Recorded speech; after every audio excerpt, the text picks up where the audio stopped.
Всем привет, меня зовут Сахая, я юрист, и сегодня меня проверят на профпригодность. Проверка на профпригодность. Мы зовем людей из профессии, задаем им 10 вопросов, связанных с их работой. Правильный ответ 1 балл, неправильный 0. Заработанные баллы пригодятся в конце, чтобы понять, профпригоден человек или нет. Ну, привет, Сахая. Привет. Как ты вообще попала в юриспруденцию? В юриспруденцию я попала после того, как окончила юридическую академию Уральскую. А вообще выбор профессии я сделала где-то в 11 классе, наверное. И с тех пор занимаюсь юридической деятельностью. А почему именно вот работа юриста? Потому что я всегда была за справедливость. Да, отлично. Какое определение термина юриспруденция является самым правильным? А. Наука о регулировании взаимоотношений граждан. Б. Совокупность знаний о нормах правил и о нормах морали. В. Совокупность знаний о государстве, управлении, прав и свободах. Говорить ответ? Ну, можешь подумать.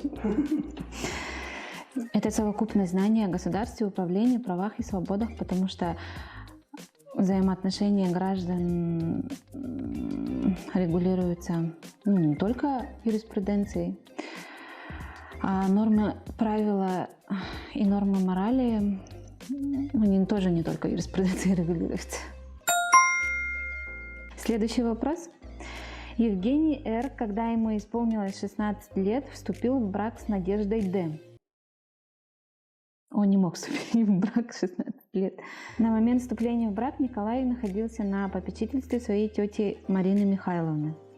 Остается ли Евгений на попечительстве Марины Михайловны после вступления в брак? Ответ обоснуйте. Ну, вообще-то вступать в брак можно с 18 лет. Исключение составляют случаи, когда идет эмансипация, когда в определенном порядке лицо может вступить в брак. Ну, это нужно определенную процедуру соблюсти. То есть просто так до достижения 18 лет человек не может вступить в брак. Если они соблюли весь порядок, и если они в браке, то тогда он признается полностью дееспособным, и тогда как бы попечительство уже прекращается. Да. Клево, давай дальше. Это кадр из какого фильма? Джим Керри. Джим Керри. Крутой актер. Там... То есть где был Джим Керри адвокатом? Лжец. Да, правильно. Круто. Как назывался самый первый известный свод правил на Руси? «Народ и воля», «Русская правда», «Русский свод правил». Мы на первом курсе проходили историю отечественного государства и права, и про русскую правду мы писали такую нехилую лекцию, конспекты. Так что это русская правда. Диалог из какого фильма вы сейчас слушаете? Мистер Гейнс, отвечайте на вопрос. Я не собираюсь отвечать на вопрос, вы уже все решили. Я спец по отшиванию, и все понял по вашим лицам. Жаль, что вы судите нас по внешнему виду, а не потому, кто мы. Вы хотите, чтобы мы были как они, но дело в том, что мы другие. И я горжусь этим, черт возьми.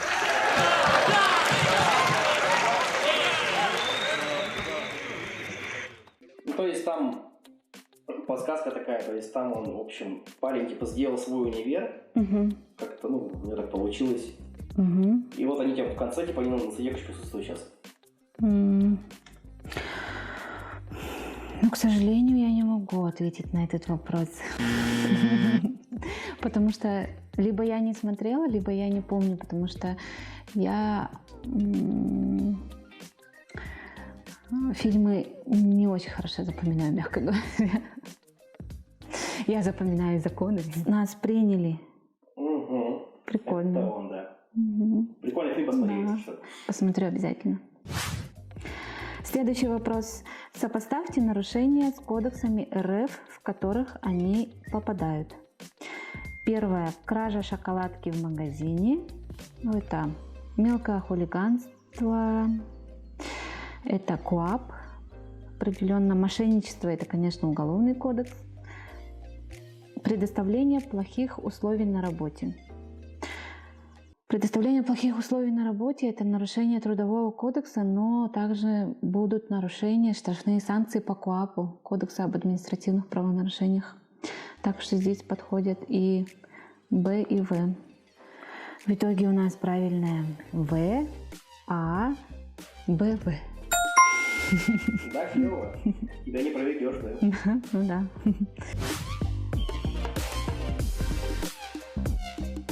Ребус. Так, тут стоит сотрудник правоохранительных органов, плачет, а чего не обзывается, показывает на двоих детей, мальчика и девочку. Как это в общем называется? А, Когда обзывают. когда обзывают. То есть там 3 картинки и 3 слова. И то есть они все вместе относятся к твоей профессии. То есть это, возможно, какая-то статья, не знаю, там, или какое-то правонарушение. Возможно, это клевета. Угу. Давай дальше. Возможно, это У тебя еще есть время подумать, да? Не торопись. клевета, оскорбление.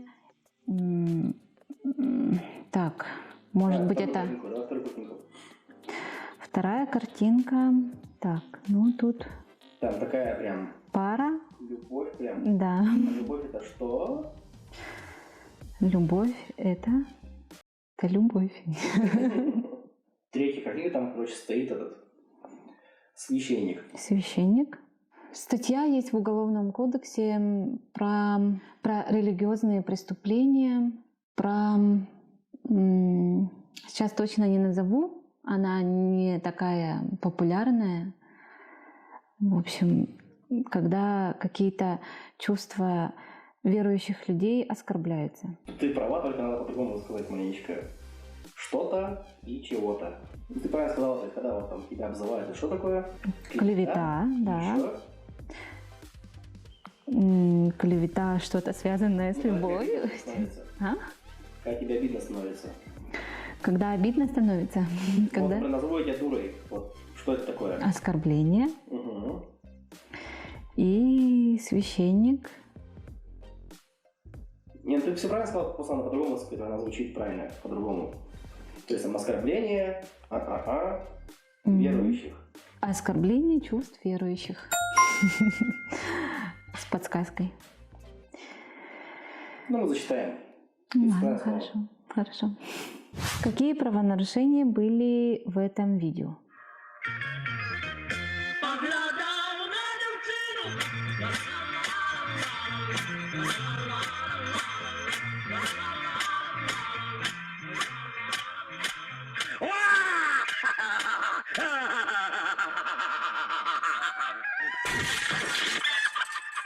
Какие правонарушения были в этом видео? Ну, это, конечно же, повреждение чужого имущества, это разбой, это угроза жизни, здоровью граждан. Также, возможно, Там вначале, то есть он откуда трактор взял? хищение, Ну, то есть кража, угон, да. угон, да. Ладно, что с тобой тебя вообще не проведешь вообще.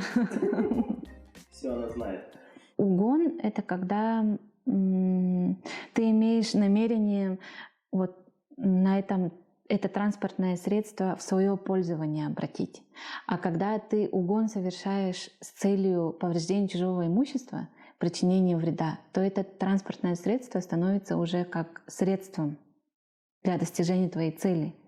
Он же угоняет вот это транспортное средство для того, чтобы испортить имущество, для того, чтобы причинить вред, возможно, даже телесные повреждения или, не дай бог, убийство. Вот так что... Да, все правильно. Угу. Например, если бы он просто трактор, ну вот это транспортное средство, если бы он просто угнал и обратил бы его как свою собственность, да? вот тогда это статья угон. А если не в свою собственность, есть там? Ну вот это становится средством, орудием, способом совершения преступления. Ну ладно, поверим тебе. Ладно. Следующий вопрос.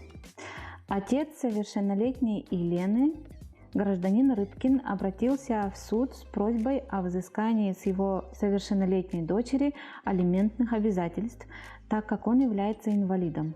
В суде Елена пояснила, что ее отец долгое время злоупотреблял алкоголем, в результате чего и стал инвалидом.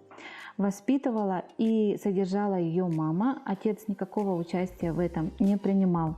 Обязана ли Елена выплачивать алименты своему отцу? Ответ обоснуйте. Нет, Елена не обязана оплачивать алименты на содержание своего отца, даже если он ссылается на то, что он инвалид. Потому что, как пояснила гражданка Елена Рыбкина, может быть, у нее другая фамилия, участие в ее воспитании, содержании данный родитель, отец, не принимал, алименты он не платил, как я полагаю, потому что никакого участия в этом не принимал, то есть в воспитании, в содержании ее в то время, когда она была несовершеннолетняя. Поэтому велика вероятность того, что суд откажет в удовлетворении исковых требований гражданина Рыбкина, даже если он является инвалидом. Как называется фильм? Я же уже говорила, что у меня не очень, да, с фильмами. Ну, может, знаешь. Нет, к сожалению, я это лицо вижу впервые. Я даже не знаю, кто это актер. К сожалению, я не могу ответить на этот вопрос. Пошли в тюрьму. Пошли в тюрьму. Ну, тоже такая комедия. Посмотри как-нибудь на досуге, да. У меня уже теперь 2 фильма, которые я должна посмотреть на досуге. Хорошо. Как думаешь, на сколько баллов ты прошла эту профпригодность? Профпригодность? Так сказать, эту викторину. Прошла на 100 баллов. Я не угадала фильмы, но незнание фильмов не означает, что ты профнепригодна. У тебя 8 из 10 правильных ответов. Ура! Нет, это все остальное ты сделала прямо на высшем уровне. Как настоящий юрист вообще. Поздравляю тебя, ты профессионал. Ура! Спасибо. Да, у нас нет приза, поэтому я просто тебя поцелую потом. Хорошо. Может быть, у вас еще остались какие-то вопросы ко мне, либо к каналу. Пожалуйста, задавайте их в комментариях. Делайте репосты, ставьте лайки, если вам понравилось. Также подписывайтесь, конечно же, на наш канал. Пишите мне вопросы, я люблю отвечать на вопросы. И всем пока! I swear I'll kill.